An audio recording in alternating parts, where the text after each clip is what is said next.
And hey there, Morph. Hey, Lethal. Hey, how you doing today?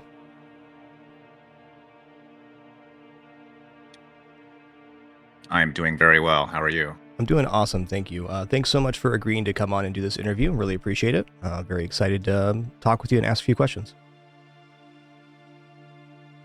Awesome. I'm excited to be here and I'm excited to answer the questions.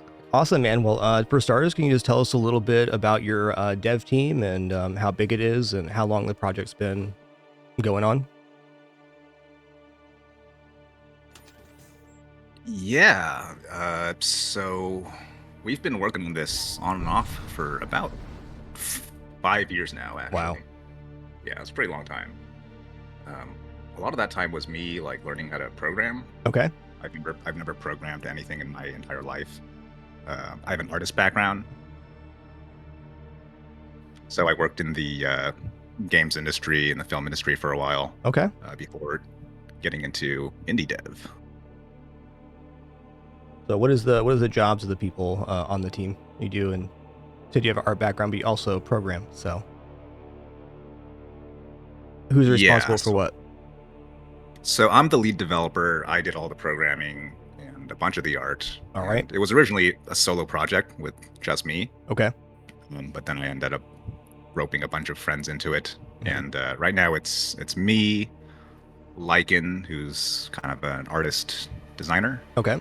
and then we also have another contract artist who's part time, and then we have Kelsey, our composer. Awesome. Well, the music for this game is amazing, as is the art and the concept too. But really a big fan of the overall package. The music really ties it together. Yeah, we got super lucky when we discovered Kelsey's work. We actually found him on this like obscure Reddit called R Dungeon Synth, Okay. and like the music he does is amazing. I mean, Dungeon Synth it sounds like what it is. It's like kind of Dungeons and Dragons music, but Yep. made with synthesizers. It's like electronic. It's got this like electronic medieval vibe, which is just absolutely perfect for Void War, right? Yeah, it definitely nails the theme of the game, no doubt. Really sets the atmosphere. Yeah. Can you talk about some of your inspirations for the game? Void War, obviously, FTL in there, and some others too. But what was your big inspiration moving forward? Yeah, I mean, definitely besides the obvious two inspirations, we're actually channeling a bunch of different games, Mm-hmm. uh, just influences that we've had into Void War. Um, like, I don't know how apparent all of them are, but we'll probably continue to work on that, and you'll probably see more of these influences as we continue to add content. Yeah. But the other ones are like, I mean, Dark Souls is a big influence. Okay. Um, Morrowind, the Elder Scrolls 3 Morrowind, was a Awesome. very important game for me All right. growing up. And then we have Tarn Adams' Dwarf Fortress. Is Okay. everyone familiar with Dwarf Fortress? Yeah, absolutely. Can definitely see those inspirations in there. Yeah, like Dwarf Fortress is probably one of my favorite games of all time. It might be my favorite game of all time, I've definitely actually. watched some. It's a little bit too much for me. It's definitely a pretty epic game, though. I can definitely see you can get lost in it real quick. Yeah. And then beyond games, there's a couple of other kind of bigger influence that come from like I guess like tabletop hobbies or miniatures hobbies. Okay. So we have Machine Krieger, and then there's this kind of like subculture of Warhammer 40k tabletop that's called INQ 28, Okay. Never heard of that. which is yeah, it's this like kind of this niche thing related to Warhammer 40k, but also related to like just the tabletop scene in general, and a lot of it focuses on having like a really grim, dark, gothic, grimy, dirty, scary atmosphere, Okay. and yeah, a lot of Voidware actually comes from that. Yeah. Well, for me, that's just a great setting for a game. I'm in love with like the deep space, decrepit space theme. It's just it's a really awesome one. Yeah, well, like we just think it's a really cool platform for telling stories. Yeah, it's really nice. It Um, kind of has like no limits to the story you can tell too, because anything's possible in this kind of universe. It's kind of gone through the full gamut of sentient beings doing stuff. Yeah, like the only thing that you need to have to tie that all together is to make things kind of dark and grim, basically. Hmm. If everything's awful, then it kind of fits, Yep. and you can kind of bolt on whatever cool sci-fi, fantasy, medieval ideas you want into it, and it just works. Yeah, it makes I mean, perfect we think it's a sense. lot of fun. Well, how's the first week of the game being released for you? How's it been received, and how are you feeling about it? Oh, it's been overwhelming. Yeah. Uh, yeah, the game has definitely exceeded our expectations in every way. Well, that's Um, awesome to hear. Yeah, like the alpha was already like a big deal for us. Hmm. We were surprised at how many people got super into it, and then Would you be willing to that disclose how many that was a people pop. were in the alpha? Do you know? Probably like our Discord went up to over 1,000 members pretty much immediately. Yeah. It was already like a solid base, and then there was just like activity every day. Like people were talking about the game every day, Hmm. which was not something we expected at all. We thought we would have to like spend months, perhaps in Steam Early Access or even during the alpha, just building up the game Yeah. and marketing it or talking about it and slowly adding features. Um, but yeah, basically from the moment we released the alpha, like the community just like sprang into existence, I guess. Well, that's a really wonderful experience to have as a creative person to have what you envision be successful. So I'm really happy for you. Yeah, it was really amazing. It's honestly it's been overwhelming. It's like I have no idea how to deal with this. Me and my team, we have no idea how to deal with like all the attention and Yeah. and praise and also trolling. There's been a lot of trolling. Sure. Sure. That comes with it. Can you talk about a little bit about your decision to use Itch for the alpha versus Steam Early Access and how that worked out for you? Itch worked out really well, especially because Itch has the built-in feature for granting people a Steam key Right. along with their Itch purchase. So like that made it really easy for people to just buy in on it at a discount and know that they're going to get a Mm. copy of the game on Steam. Yeah, the reason we don't do early access is like early access these days is basically your it's like kind of like your V1 launch as far as like Right. Valve's algorithms are concerned. Gotcha. So it doesn't really function as early access anymore because most developers try to polish their game a ton before actually doing an early access launch. So player expectations are higher, and and you don't want to be one of those games that has a reputation for like being, like a really buggy, unfinished early access product, right? So Yeah. there's a lot of incentive to like polish the game as much as possible, Yeah, even that before all it goes makes a early lot of access. sense. I mean, early access is certainly there's been a meta for it as that since it released, and it's definitely a lot different now than it was when it first became a thing. Yeah, exactly.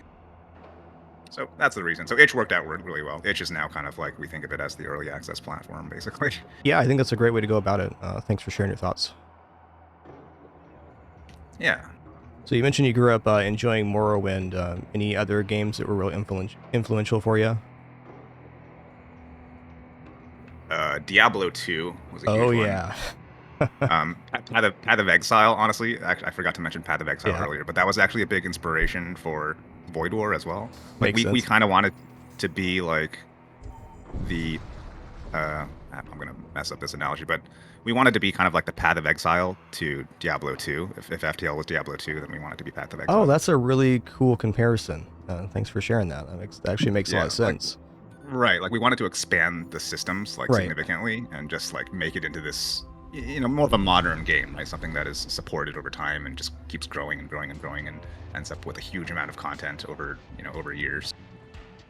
Do you guys have plans for Steam Workshop support? No explicit plans yet, Okay. but we're probably going to do it at some point Yeah, down the line. sure. We don't plan on stopping development on this anytime soon. Yeah. But You, yeah, I mean that's you going to guys have depend that on the roadmap performance. posted with the new factions and events and stuff like that. Can you talk about the planetary assaults a little bit? I thought that was interesting, but I couldn't quite visualize how that was going to happen or what it would be like. Yeah, we have some ideas set up for that. We need to still actually prototype them and Hmm, playtest them for a while. But generally, like you can still expect the sort of side-by-side layout where you have a ship and then you have some sort of planetary base on the right side. gotcha. And the idea is that you send a ground crew down to the planet to go do stuff, to grab loot or destroy systems or clear out enemies. and your ship actually can remain in orbit and support you for certain things Oh, from okay. That sounds cool. while you're doing stuff down there. Yeah, and it'll probably be related to the dungeons feature as well, which is Okay. something it'll kind of be like a still using a lot of the same mechanics as ship fights, but altered to not be a ship, right? To be Yeah. perhaps like a multi-story, a multi-floor layout that your boarding party has to traverse through to go accomplish objectives.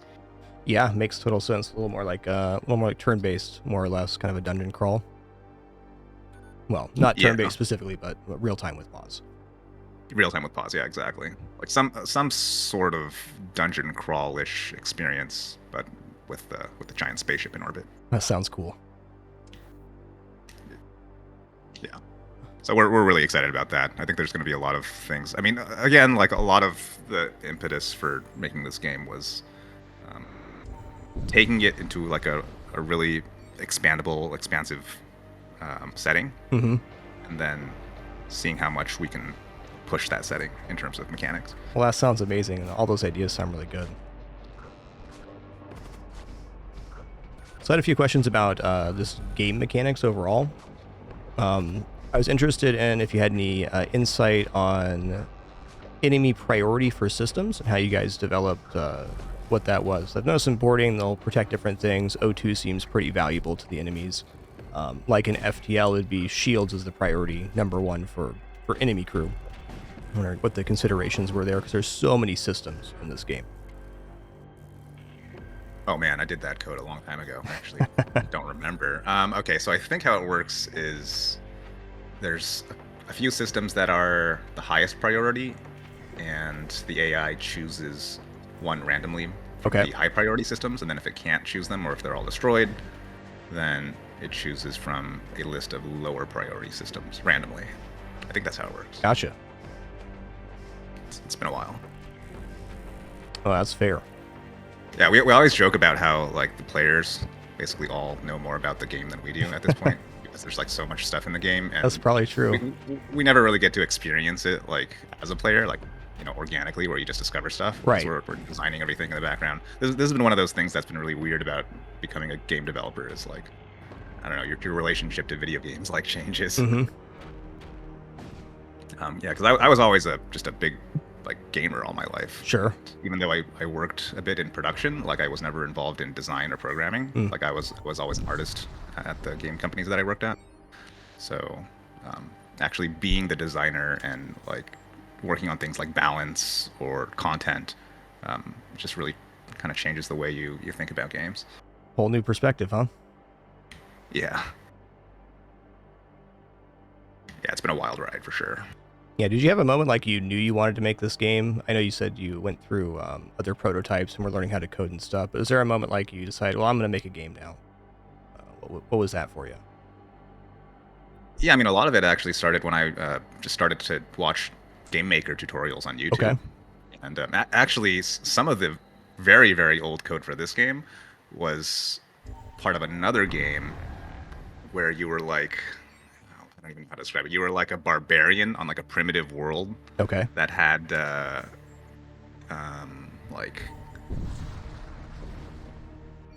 like tribal psyker magic. All right. And it was kind of like this, I don't even know how to describe it, like maybe like a tactics kind of game. But it kind of had a shield system like FTL, and it had the sort of real time with pause and different abilities and stuff. And I don't even know what that was. It was like a prototype that I was working on while learning how to program. Yep.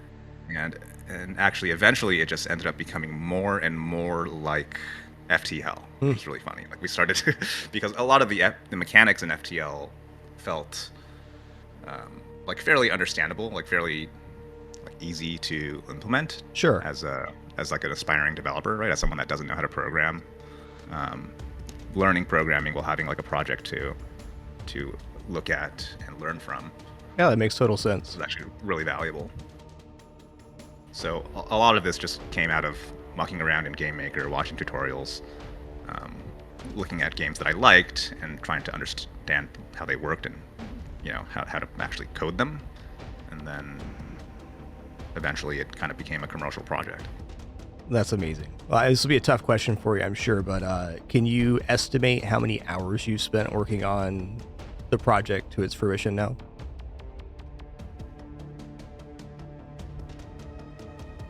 Hours. I have no idea. But Fair it's enough. been 5 years. Yeah.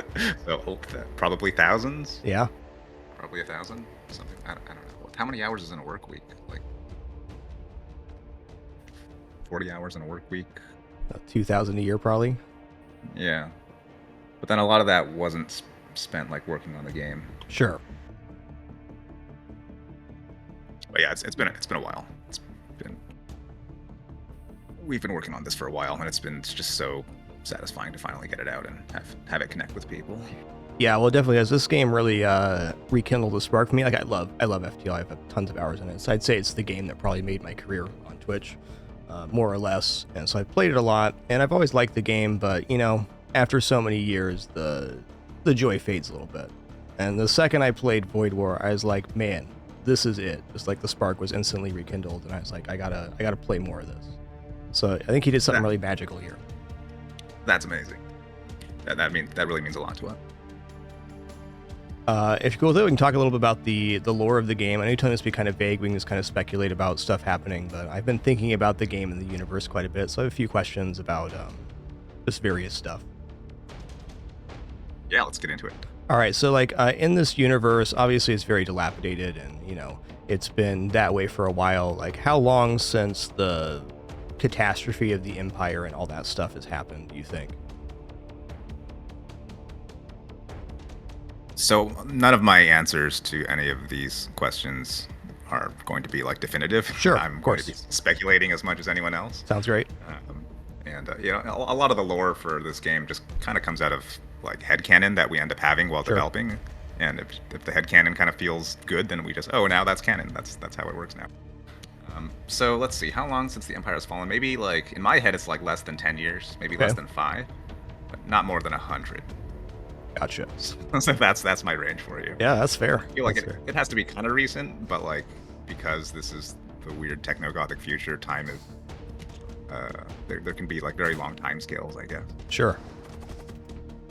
Oh, because like the individual factions obviously have like some backstory. There's not really a good guy or a bad guy, but so I talk about the goals of the individual factions. So obviously, like the Empire is maybe like trying to clutch to the old ways, kind of trying to recover from their catastrophe, and they're kind of just, how I see it, they're kind of just going through the motions of doing what they normally do, even though things have gone terribly. And then you have the blood cult and the death cult, and they have their own goals, I guess. And then you have like the infernal faction, if you want to call it a faction, that's kind of appearing. Yeah. Oh, like the forces of hell. Yes, the forces of demonic hell. faction. Yeah. Yeah. Yeah. At a basic level, every faction just wants, power, control, influence. That's what groups of people tend to want. Usually, they want to Yeah. influence things, control things. But the way they get that and the specific things that they want as a part of achieving those things will be different. Right. And that's obviously intentional. Like we want a setting where there's a lot of friendly fire, right? A lot of internal faction struggles, so we Right. can have Empire fighting Empire and Blood Cult fighting Blood Cult or whatever. Makes sense. At a basic level, Empire wants to purge the cults and restore the God King and bring back the glory days of the Empire. Right. The Blood Cult people want to generally just indulge and just have the power and control to do whatever they want, whatever depraved rituals they like to indulge in. Sure.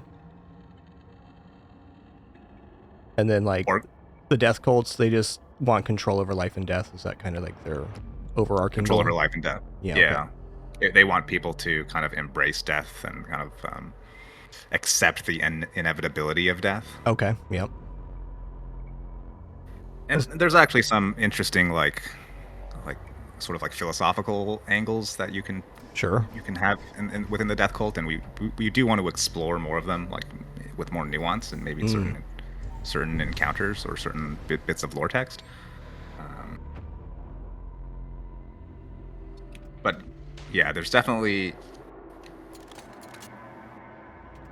an intention to not make them too one-dimensional. Like Gotcha. you can totally make them one-dimensional, and then also like that can be really fun too, especially when it comes to like expressing some of the themes like in mechanics or visuals. But I think the broader concept of like what is a death cult, what might a death cult be interested in, Sure. that can actually lead to a lot of just like more nuance, more complex ideas about what it means to be a death cult. Hey, it makes perfect sense to me. So like, let's talk about the forces of hell that are appearing and taking over ships and stuff. This was just pure speculation for me. I was thinking about this last night, and I noticed that the ships go into like the subspace rift when they warp, and there's also like places like the Maw and these other areas of space that are really dangerous because of subspace rifts.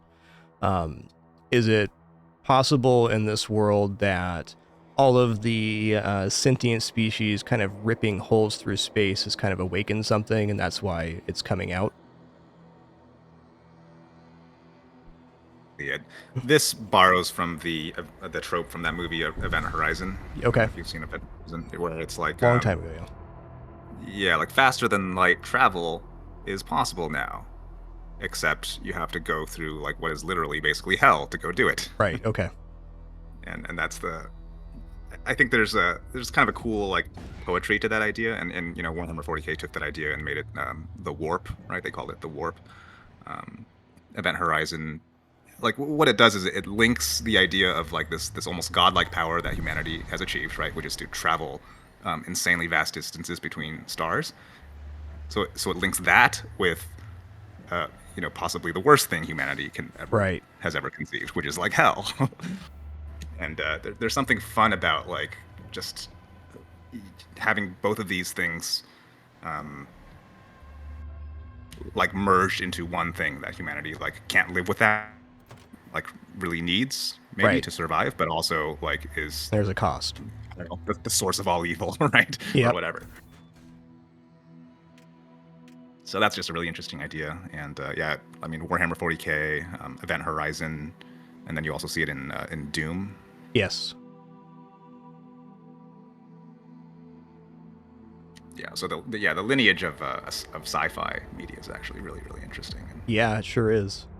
Seems to be kind of a recurring theme that power comes at a cost in pretty much all of our ideas, and I'm certainly a proponent for thinking that most of the stuff that we can imagine can happen. It may be very far out or very far-fetched, but there's a reason that, throughout time that all of these ideas like AI and stuff kept reappearing in even very old stories. The idea of that, and then, even like space travel was talked about a lot in books and whatnot before the idea that could be possible could happen. Yeah, I agree. Like these patterns keep reappearing for a reason, and we don't really know what that is, but it certainly points to some kind of pattern, Hmm. some kind of a larger pattern.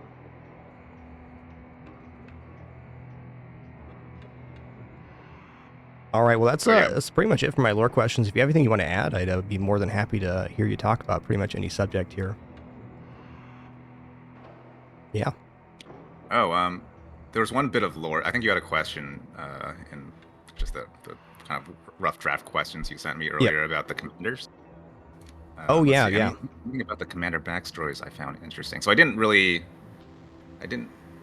come up with like a specific commander that's in the game that I found interesting, but I thought I'd share a commander that we have a design for and that we want to add to the game. Ooh, Technically, all awesome. the commanders are done now, but like we want to add more commanders because Sure. commanders are awesome, and we have so many ideas for commanders. One of them is a barbarian, Okay.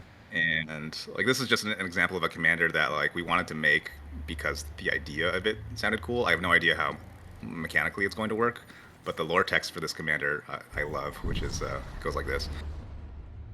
You have stolen a sky raft. The stars once twinkled mockingly from the heavens. Now they quake, terrified beneath your superluminal stride. Awesome. Yeah, so it's like the idea is you're a commander from some primitive backwater planet with like no conception of technology or space travel, and you're basically like Conan. You're like Arnold Schwarzenegger from Conan. All right. You're just like extremely confident and and extremely capable, and you steal a spaceship and then you go fly it around in space. Oh, that sounds sick. Yeah, and like this is we just want to make cool stuff, right? And this is just an idea that sounds cool mechanically or design wise. We have no idea how it's going to work, but like this is the kind of thing that gets us really excited to work on the game. And Well, you got a great platform for adding new ideas and commanders and whatever else you want, really. yeah, it's really about having this sandbox to play in, and then kind of sharing it with the players.